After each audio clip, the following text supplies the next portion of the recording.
দুর্গাপূজার প্রস্তুতির খবর জেনে নিব, নীলফামারীর খবর জানবো। রায়হান সবুক্তগিন আমার সঙ্গে যুক্ত হয়েছেন। রায়হান, দুর্গাপূজার সবশেষ প্রস্তুতির খবর জানাবেন।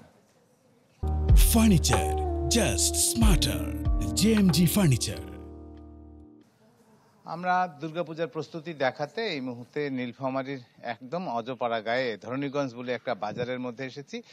তাদের যে সার্বজনীন দুর্গা মণ্ডপ রয়েছে এখানে আমরা এসে দেখেছি যে আপনি জানেন তানভীর, যে আগামী কালকে কিন্তু মহালয়া বলতে হচ্ছে পিতৃপক্ষের শেষ, সনাতন ধর্ম মতে পিতৃপক্ষের সমাপ্তি এবং দুর্গাপক্ষের শুরু, অর্থাৎ আগামী কালকেই কিন্তু সত্যিকার অর্থে আগামী কালকেই অমাবস্যার শেষ হওয়ার সঙ্গে সঙ্গেই কিন্তু দুর্গা পূজার যে উৎসব সেটি শুরু হয়ে যাবে।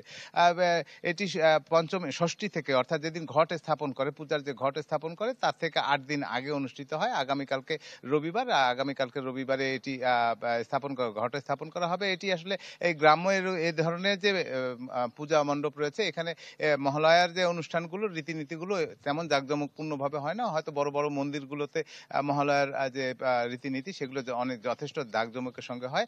এখন থেকে 8 দিনের মধ্যে আসলে যে পূজা শুরু হবে। আমরা যদি মণ্ডপগুলোকে দেখাই একটু, মণ্ডপের আমার পিছনে দেখতে পাচ্ছেন যে প্রতিমা তৈরির কাজ, অনেকটা অলংকারের কাজগুলো হয়েছে, মাটির কাজ শেষ করেছে তারা।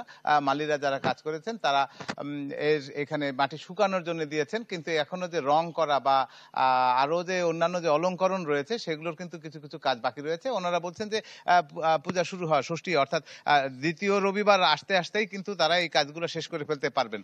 আর যে কথাটা যে এই মুহূর্তে কিন্তু নীলফামারী জেলায় প্রায় 850 মণ্ডপে দুর্গা উৎসব অনুষ্ঠিত হবে এবং এই ঘটনাকে কেন্দ্র করে জেলার যে নিরাপত্তা পরিস্থিতি আছে সেটিকে জোরদার করা হয়েছে। আইন শৃঙ্খলা বাহিনীর পাশাপাশি প্রত্যেকটা মণ্ডপে কিন্তু স্বেচ্ছাসেবকরাও নিরাপত্তার দায়িত্বে নিয়োজিত থাকবে। তানভীর, এই ছিল আমার কাছে পূজার প্রস্তুতির খবর।